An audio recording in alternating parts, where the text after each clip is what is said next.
allegiance to the flag of the United States of America and to the republic for which it stands, one nation, under God, indivisible, with liberty and justice for all.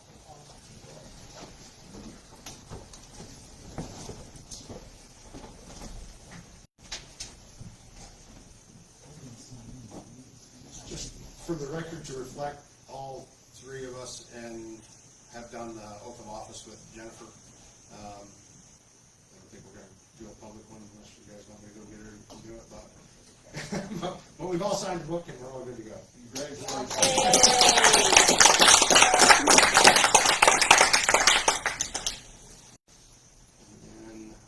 let's see here. Gotta get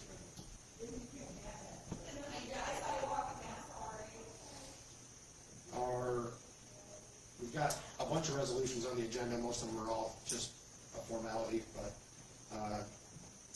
unless anyone has any objections, I'll just go through them. Sound good?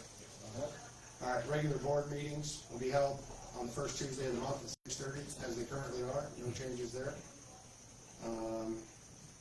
As far as media goes, we're still going to use the Sentinel as our paper, and then we'll post everything to the website. No changes there. Minutes will be as they are, and as they have been done. We didn't make any changes there. They'll still be available after 14 days. And a draft, and then it'll be accepted at the next meeting. Resolution 4 is the mileage. I don't know how many of us are actually going to use that. I know the New York State just went up to 72 cents or something a mile.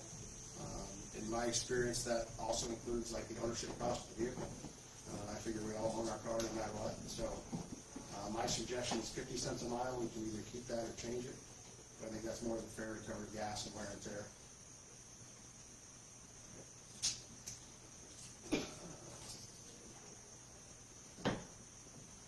Financial report will be audited. An annual financial report will be presented to the supervisor within 30 days of the end of the fiscal year of New York State Town Law. We also are, I think, I'm sure most in this room are aware, because of the Siemens project, there'll be some audits that come along with that. Payroll administration will be paid on a bi-weekly basis. And then in the notes, it has all the salaries for everyone. I don't think you guys really want me to go through and read every one of them too, but it will be there. It all lines up with the budget. We're going to continue to use Five Star Bank. No changes to the banking.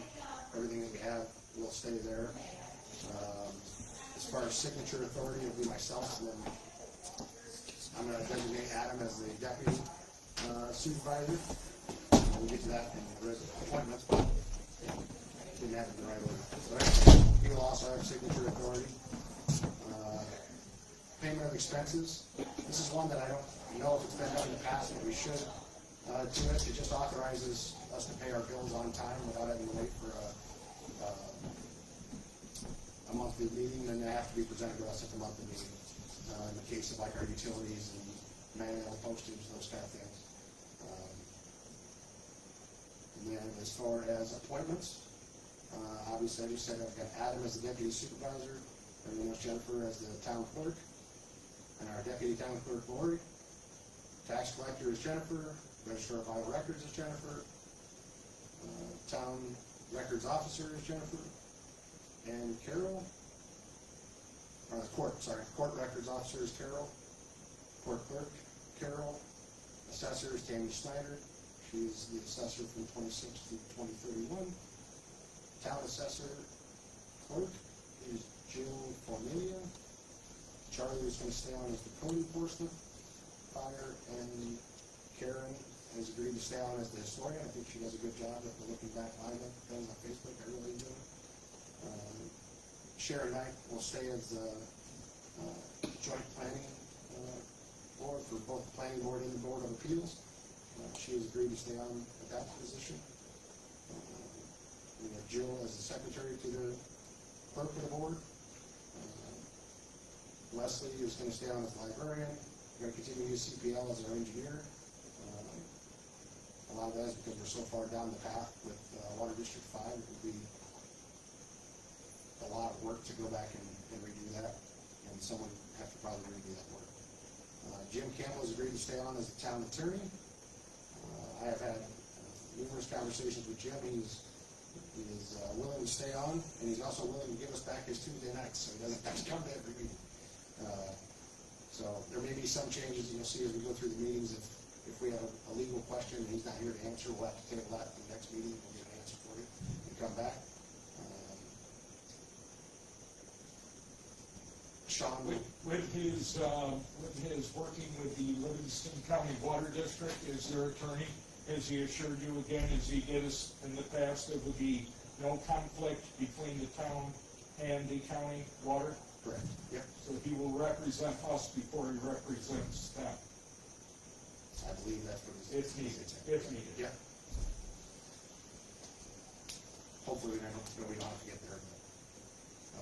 And then Sean is also, our highway superintendent, his first official day as an elected official. He's been interim now.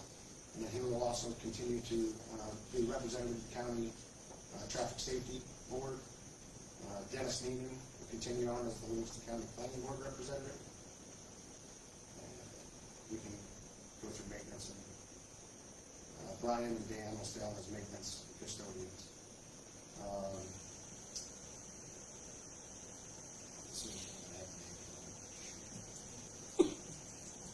What about the, going down through our list, the Ag Advisory Committee?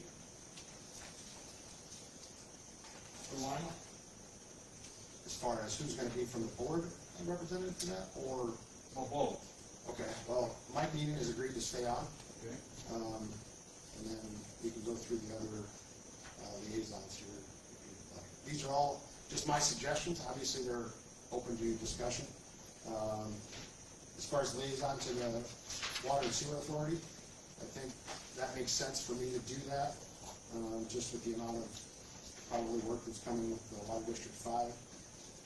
Steve, I assume you'd be happy to continue with Fire Department? Sure. The one other person that we've never had an official liaison to the ambulance.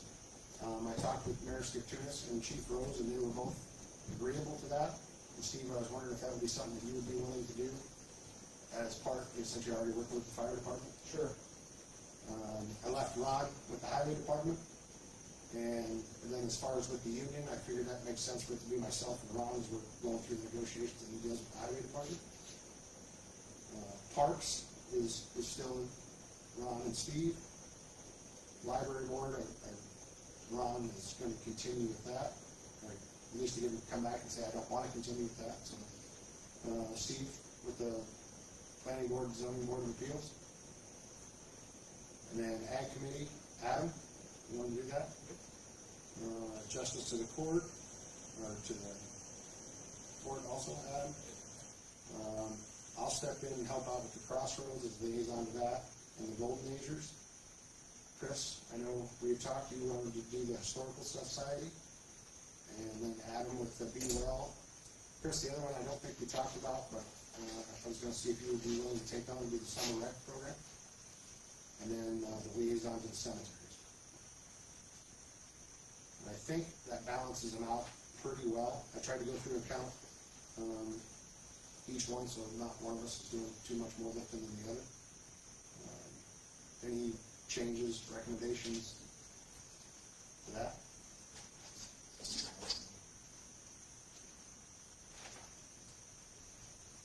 Sounds great. All right. Good with Steve? And then, joint village and town planning board, and then these are all positions that were here. Wayne, Andy, there is a vacancy with John Wyatt's position. I know I spoke to John, I think Mayor Skiptunis did as well. I think you might have somebody in there. Yes, Elaine Walker has volunteered to fill that position. I didn't know if that was officially. Yes, yes. I have a letter of acceptance, and she'll be recognized at our next village board meeting. Perfect. So that fills out, that board. The joint and village board of appeals. There are a couple spots for alternates here that could be filled, but as far as everything else, everyone is already still in service. Tom Reynolds, I know I talked to Mike, and he has agreed to stay on, so we can update that one a minute. On the ag board.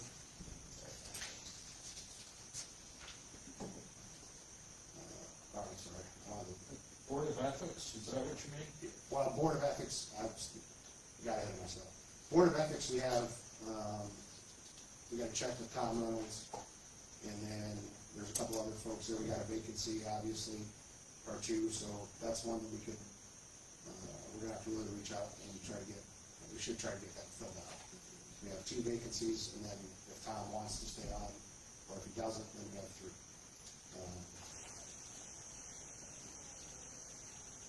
The Board of Assessment Review, that's all stays the same.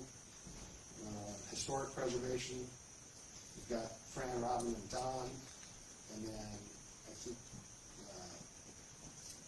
the historian is gonna kind of be advisor to the Preservation Commission as well. That's how Fran agreed to. Mike Needham is gonna stay on as the Ag Board. Tom Simpson, I'm sorry, I got to know, Tom has decided he wanted to stay on the Ag Board. Mike checked with him so we can renew his terms. The Library Board, everyone is in place. Lita, the only difference is, and we can do this on the 6th, is she was currently filling a vacancy, and then they've appointed her and asked us to approve her to a full 5-year term, so we can do that at our meeting on Tuesday. Otherwise, everyone that was on the board is still on the board, no changes. Then I just want to get into the general rules, procedure and guidelines for public comment at the meetings.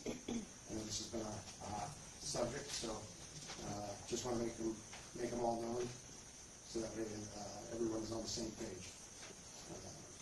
The supervisor obviously presides over all the meetings. In the absence, the deputy supervisor will preside. Presiding officer may debate, move, or take other action taken by other members of the board. Board members are not required to rise, but must be recognized before making motions. A member once recognized shall not be interrupted when speaking unless it's called him or her to order.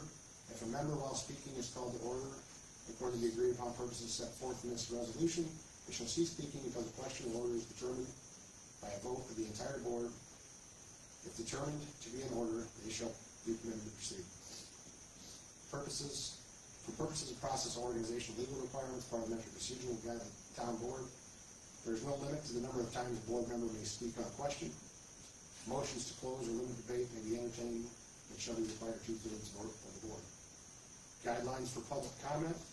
Public should be allowed to speak only during the public comment / privilege of the floor portions of the meeting or other time such as the majority of the board shall allow. Speakers may stand from their seats if they are able, and they must give their name, address, organization, if any. Speakers must be recognized by the presiding officer. The speaker must limit their remarks to 3 minutes on a given topic. Speakers may not yield any remaining time to another speaker. Board members may, with the permission of the supervisor, interrupt the speaker during their remarks, but only for the purpose of clarification or information. All remarks shall be addressed to the board as a body and not any member thereof. Speakers shall observe commonly accepted rules of courtesy, decorum, dignity, and good taste. Interested parties or their representatives may address the board by written communication at any time. So where that's going to look just a little bit different is we're not going to have a sign-up sheet for people to speak. We're going to have the same, agenda topics and then public comment, but that'll be at every meeting. And then we just ask that the rules are followed. We don't say any individual members of the board, and we address the board as a whole. Department hours haven't changed. We'll post these up just so everybody knows as well. The email accounts, you guys should have gotten either an email or a text from Dan to get your emails set up. I know I was just doing, I had a few glitches, so it can help out. But the intent here is that your town email account will be your used email for town business.